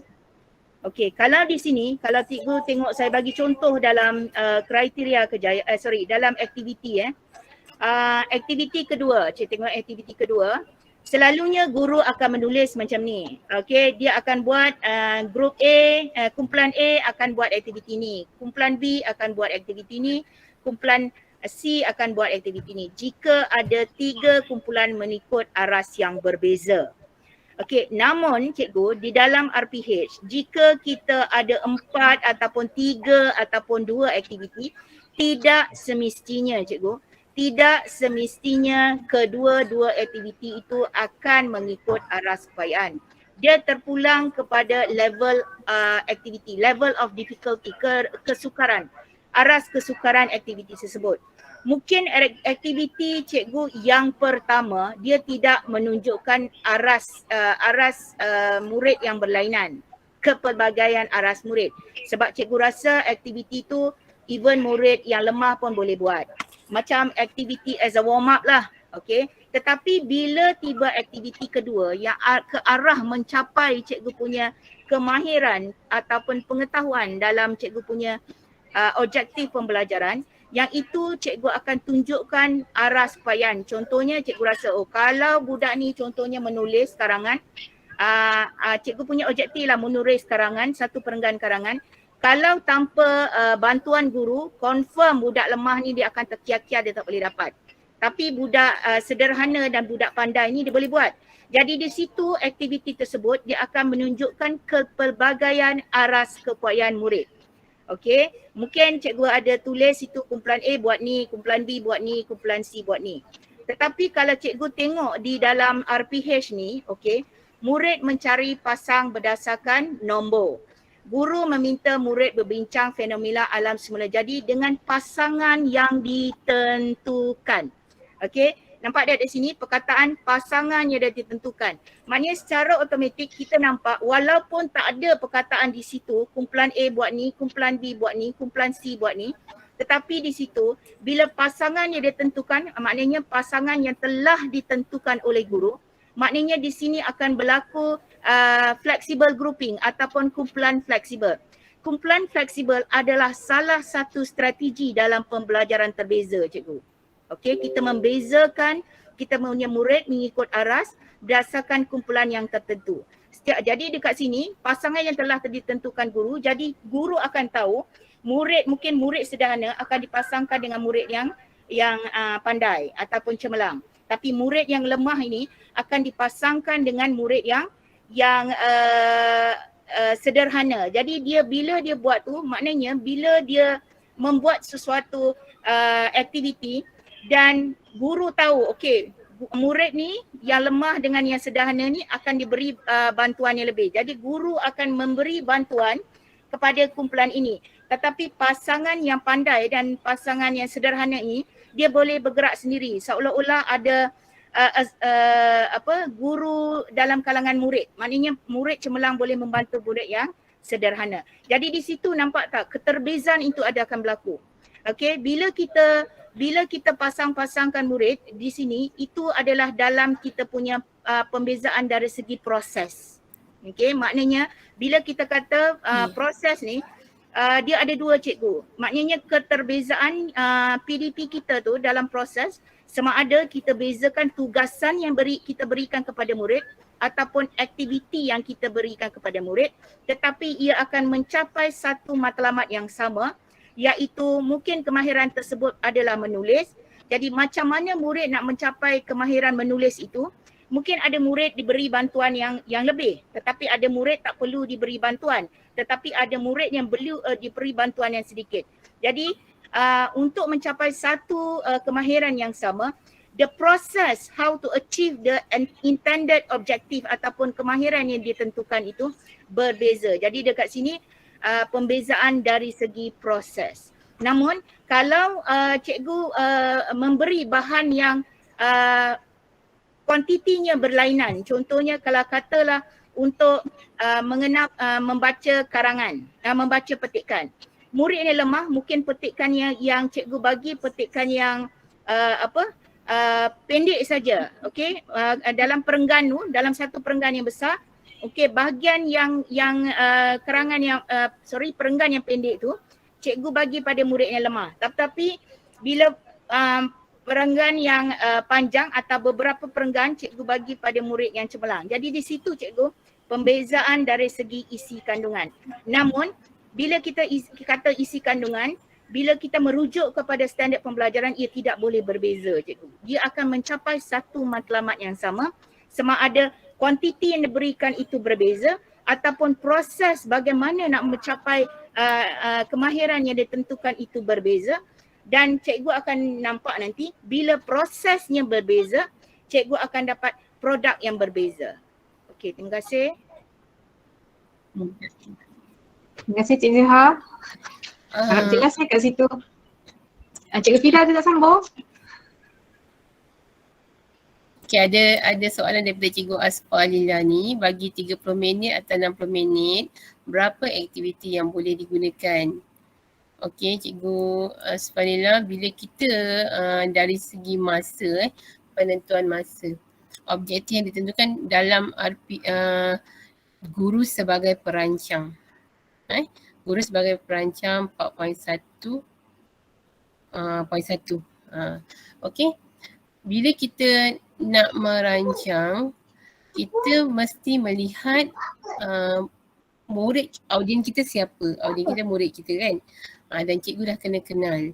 Sebab itu bila nak merancang, objektif sekurang-kurangnya satu. Kalau sekurang-kurangnya satu dan melihat kepada standard pembelajaran, adakah standard pembelajaran itu aras kesukarannya bagaimana? Kalau aras kesukarannya tinggi, mungkin dalam masa 30 hingga 60 minit tu satu objektif saja cikgu boleh nak capai. Sebab objektif itu adalah untuk mencapai standard pembelajaran tadilah, kan? Penentuan berapa banyak objektif yang cikgu nak capai dalam masa 30 minit atau 60 minit bergantung kepada standard pembelajaran tadi. Standard pembelajaran yang cikgu nak capai dan bergantung juga kepada murid cikgu. Jadi bila kita nak menentukan objektif tu, itu bergantung. Sebab kalau kita meletakkan objektif yang mungkin SP yang kita nak laksanakan mempunyai aras kesukaran yang rendah. Maknanya boleh cikgu mengambil objektif yang lebih banyak, mungkin 3 atau 4 yang boleh dicapai. Jadi berapa objektif yang boleh cikgu laksanakan dan aktiviti yang cikgu laksanakan dalam masa yang ditentukan tu adalah bergantung kepada cikgu untuk menentukannya. Sebab tu pemikiran terarah tadi sangat, saya sukalah yang Cik Syarin cakap tadi, pemikiran terarah, sebab kita nak merangka suatu pengajaran, nak merancang suatu pengajaran itu untuk penentuan objektifnya, penentuan pentaksirannya dan mengikut aras keupayaan berserta masa yang ditetapkan. Jadi keupayaan cikgu melaksanakan PDPC, keupayaan cikgu yang melaksanakan PDPC untuk mencapai objektif apa yang murid akan dapat tu, itu sangat penting. Sebab kalau cikgu sasarkan banyak objektif tapi aktivitinya yang banyak tapi tak mencapai objektif cikgu, itu dah suatu yang rugi, kan? Jadi kena diseiringkan. Masa perancangan tadilah yang cikgu kena lihat. Dan bila kita tahu murid kita bagaimana, kena baca sifir pola tadilah. Baca sifir pola tadi, adakah kandungan yang sama, proses yang sama, hasil yang berbeza ataupun bagaimanalah pilihan pola tadi. Okey, seterusnya soalan, okey Cikgu Asfalila, jelas tak? Boleh saya tambah sikit? Menjawab tak? Okey, sila-sila. Okey, berapa banyak aktiviti yang cikgu nak buat jika 30 minit ataupun 1 jam ataupun 1 jam setengah? Jawapan saya yang pertama ya cikgu, terpulang kepada disiplin subjek masing-masing. Okey, ada subjek kadang-kadang dalam satu period tu dia kena settlekan beberapa kemahiran, betul? Kadang-kadang 1.1, 1.2 dia perlu dia selesaikan dalam satu sesi pengajaran. Okey, bila kita tengok dia kalau ada SP, dalam SP tu ada lebih daripada satu, maknanya itu adalah kemahiran yang mudah. Dan bila cikgu membina aktiviti, dia terpulang kepada objektif pembelajaran cikgu. Okey, yang dicadangkan sekurang-kurangnya dua aktiviti. Namun ia bergantung kepada masa yang cikgu ada. Kadang-kadang kalau kita ada 30 minit, okey, 30 minit dan mungkin aktiviti yang pertama kita itu aktiviti yang mudah. Okey, aktiviti yang mudah berkaitan dengan kemahiran yang pertama, mungkin 1.1, mungkin dia berkaitan, contoh bahasa Melayu dia berkaitan dengan lisan je. Mungkin soal jawab dia dah boleh settle. Dia punya kemahiran pertama. Tapi kemahiran yang kedua mungkin 1.2 ataupun 1.1.3 tu dia agak sukar sikit. Jadi bila cikgu rasa kemahiran tersebut untuk dicapai ia memerlukan pelbagai aras upaya murid, maknanya aktiviti ataupun tugasan dia berikan perlulah berlainan. Jadi secara automatik cikgu maknanya aktiviti cikgu mesti mengikut aras lah.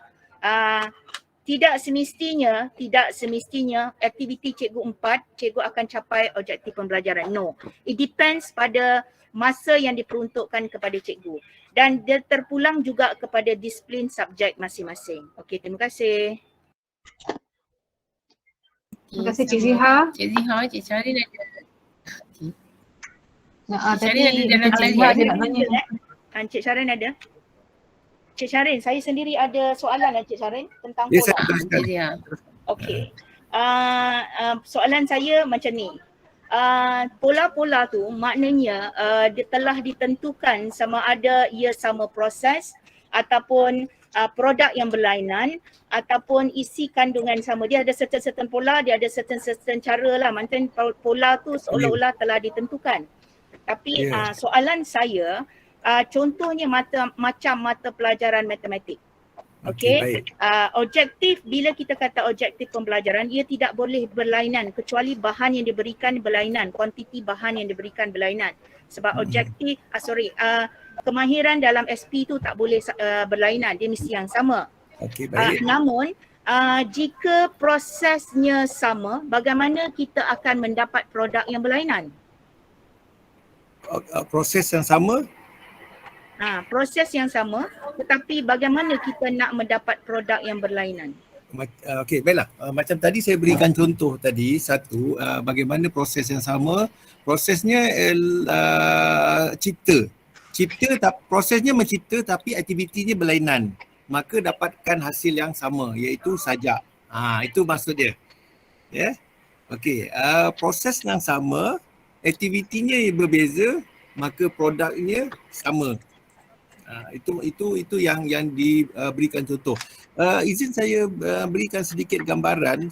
Boleh tak saya paparkan satu contoh RPH lah, ya, yang berdasarkan pola? Boleh? Sedikit. Tapi kena stop lah ni yang ni.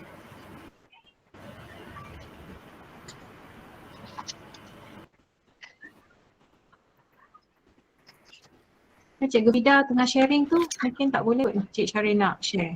Tak apa. Saya ada maksudnya ada satu contoh lah bagaimana dari pindahan pola kepada RPH. Walaupun RPH tadi saya kata ikutlah pattern yang ada, sedia ada, tetapi itu adalah nilai tambah kepada pemikiran ke arah untuk merancang. Sedikit saja.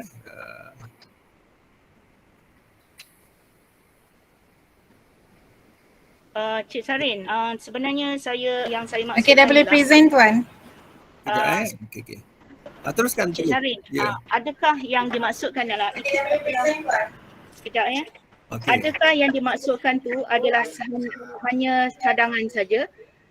Sebab kadang-kadang bila kita mengajar di dalam kelas, disiplin subjek ni berlainan Tuan. Okey. Yes, disiplin subjek berlainan. Cuma ni yang mungkin applicable pada bahasa Melayu tapi dia tak applicable pada subjek-subjek yang lain. Baik. Ataupun sebenarnya ini hanya adalah cadangan saja. Jadi kalau dia terpulang kepada situasi ataupun disiplin subjek yang berlainan, betul tak Tuan? Okey, baiklah. Untuk pola terbeza memang untuk disiplin bahasa Melayu.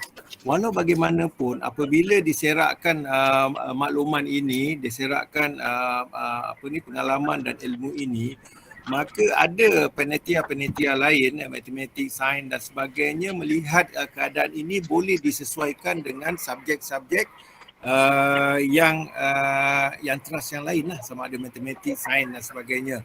Tetapi pattern pola ini 1 hingga 15 memang khusus untuk bahasa Melayu seperti yang saya cakapkan dalam arus perdana, SK, sekolah kurang murid, SABK, peralihan, kluster dan sebagainya seperti yang saya sebutkan semalam. Okey, dah nampak tak perkongsian ini? Nampak Tuan? Nampak.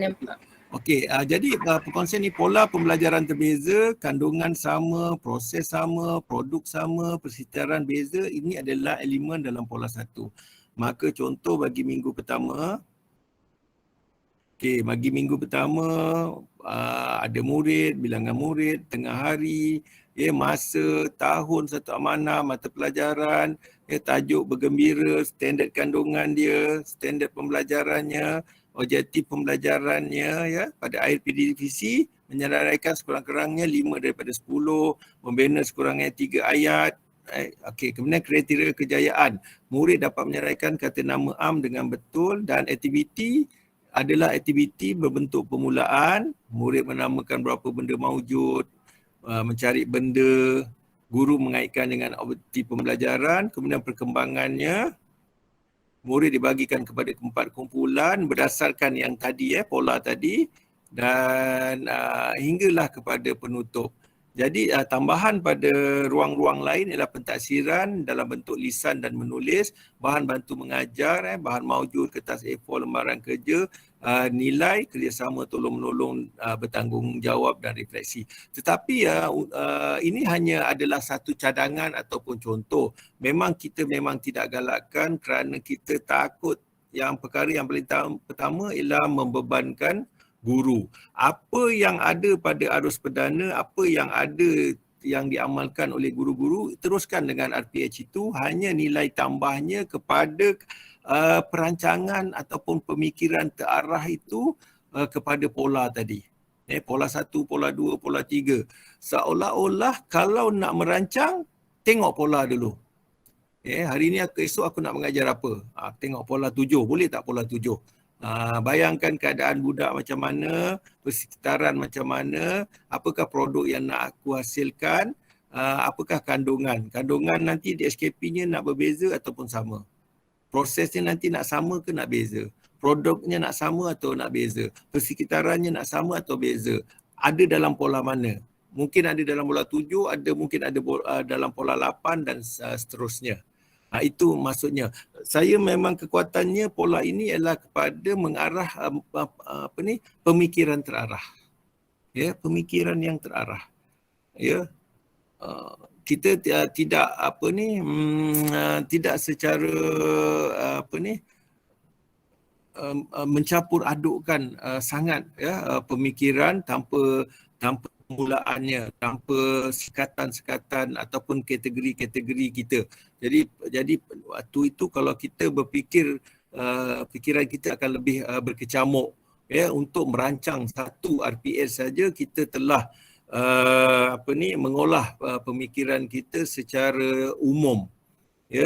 Tapi kalau melihat kepada pola, saya dah cuba dan meyakinkan kepada guru-guru, dia kata nampak selesa dan setuju bahawa pola itu mengarah kepada pemikiran kita untuk merancang dengan lebih berfokus dan bertumpu. Itu saja. Saya stop sharing. Terima kasih.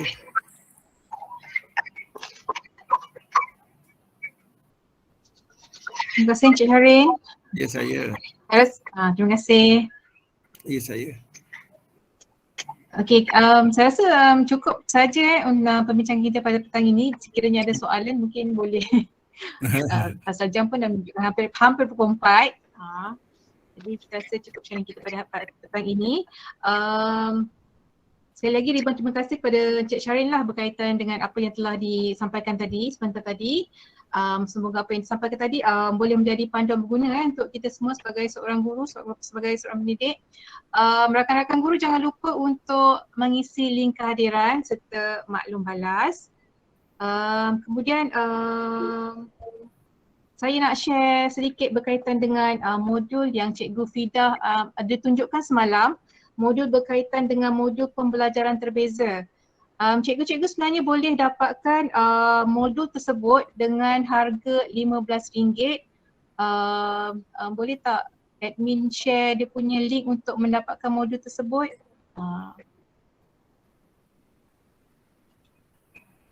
Nanti mungkin admin akan sharekan link pada ruangan chat. Sebelum kita sudahi, Cikgu Fidah mungkin ada nak buat sedikit rumusan?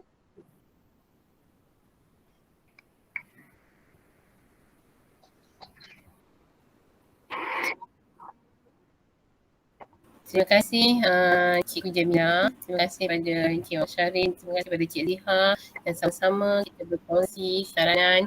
Terima kasih pada Timbalan Pembelajaran Cik Nazrali atas perkongsian kita pada petang ini dan juga guru-guru. Soalan-soalan yang dikemukakan sangat bermanfaat dan saya rasa bila cikgu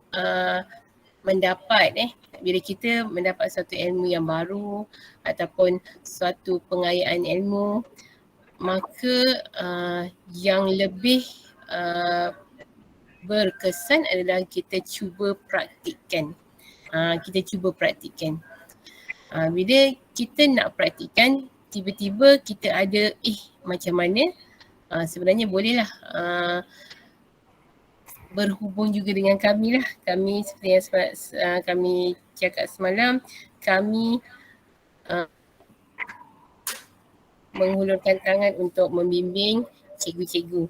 Kita sama-sama membantu anak murid kita mencapai objektif kemenjadian murid. Saya harapkan agar perkongsian tentang pembelajaran terbeza ini dapat memenuhi ilmu tentang pembelajaran terbeza secara umum dan khusus kepada semua cikgu-cikgu yang hadir pada petang ini. Dan saya harapkan kepada GPK, Guru Penolong Pentadbiran dan Ketua Panitia sampaikanlah kepada anak buah masing-masing, laksanakan supaya tidak berlaku kecairan ilmu ni dan kongsikan dan cuba laksanakan di peringkat sekolah. Kita tak akan sampai ke mana-mana jika tidak memula langkah pertama. Jadi oleh itu saya sekali lagi mengucapkan ribuan terima kasih atas segala komitmen cikgu yang sangat tinggi sehingga hampir pukul 4 petang masih lagi tetap bersemangat mendengar sesi pada petang ini. Itu saja yang saya harapkan agar kita dapat bertemu lagi di sesi-sesi akan datang untuk pengisian-pengisian yang lain. Sekian, terima kasih. Terima kasih Cikgu Fidah. Kita masa sesi pertama kita ada kata aluan daripada Tuan Timbalan Sektor Pembelajaran. Tuan Timbalan masih ada lagi ke untuk kata-kata penutup? Kiranya ada. Okey, silakan Tuan Timbalan. Assalamualaikum warahmatullahi wabarakatuh dan selamat sejahtera. Pertama sekali saya ingin ucapkan setinggi-tinggi penghargaan dan tahniah kepada rakan-rakan guru, pada Cik Syahran. Ya, saya pada tak. barisan Syarin, kepada barisan rakan-rakan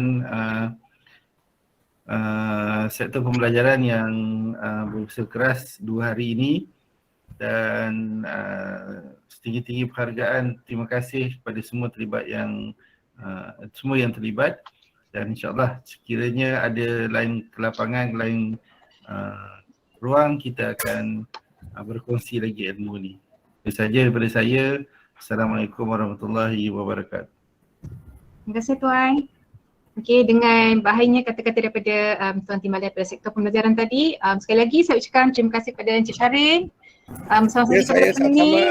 Rakan-rakan guru semua, terima kasih dapat hadir sekali lagi pada petang ini, dan semua yang terlibat secara langsung ataupun tidak langsung, insya-Allah apa yang disampaikan petang ini kita harap dapatlah disebarluaskan kepada teman-teman rakan-rakan kita yang lain.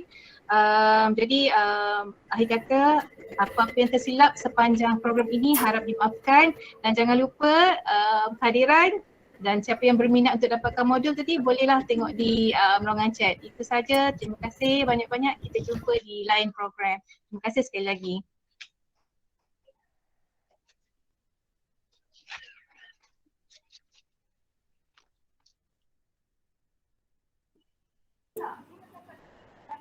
Terima kasih kepada Cik Syarin tidak terhingga atas kesudian. Cik Syarin boleh share bahan ke? Kita 2 hari ni. Ya sama, nanti saya share pada apa ni, Puan Rafidah. Puan Rafidah. Okey. Ya, baik. Terima kasih. Terima kasih semua. Cikgu-cikgu jangan lupa isi kehadiran. Salam. Terima kasih semua. Assalamualaikum.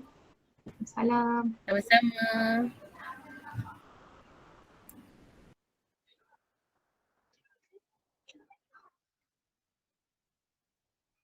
Assalamualaikum. Waalaikumsalam.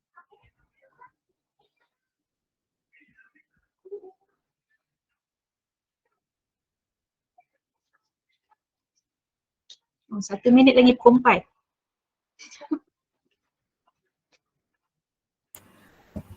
Alhamdulillah. Target. Tahniah semua, Alhamdulillah. Tahniah rakan-rakan guru. Mila kat mana? Siapa?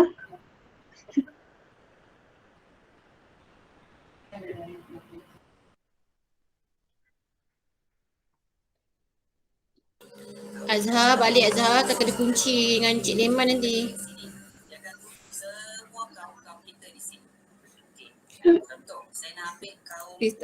Jom. Apa lambat tutup lampu? Cikgu Nurisman, off record. Rekod lagi.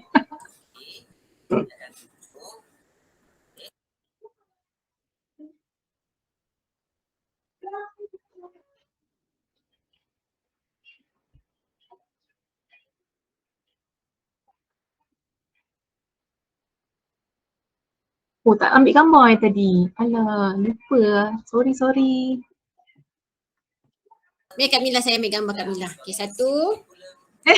Okay, 1. Gambar saya, gambar semua orang. Ya.